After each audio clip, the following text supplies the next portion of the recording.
Pemirsa, terkait turunnya harga minyak goreng disambut baik oleh warga. Warga pun antusias untuk membeli minyak goreng. Program pemerintah terkait penyesuaian harga minyak goreng Rp14.000 per liter disambut antusias masyarakat Kota Manado.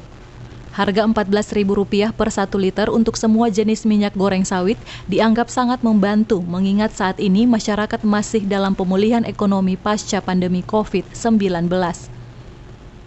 Salah satunya Sunarmi yang merasa sangat terbantu dengan program ini karena sebelumnya minyak goreng dibeli dengan harga Rp17.000 per liternya.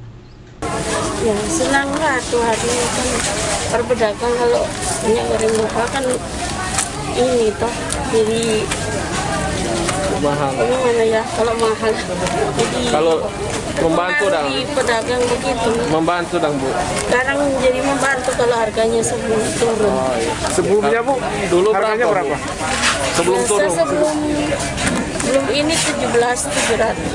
Oh, Iya.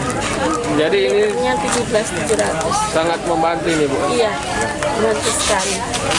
Bu boleh. Saat ini mengantisipasi tingginya antusiasme warga dalam membeli minyak goreng, setiap pembeli hanya dibatasi 2 liter per hari. Hizkia Warankiran melaporkan untuk Kawanua TV.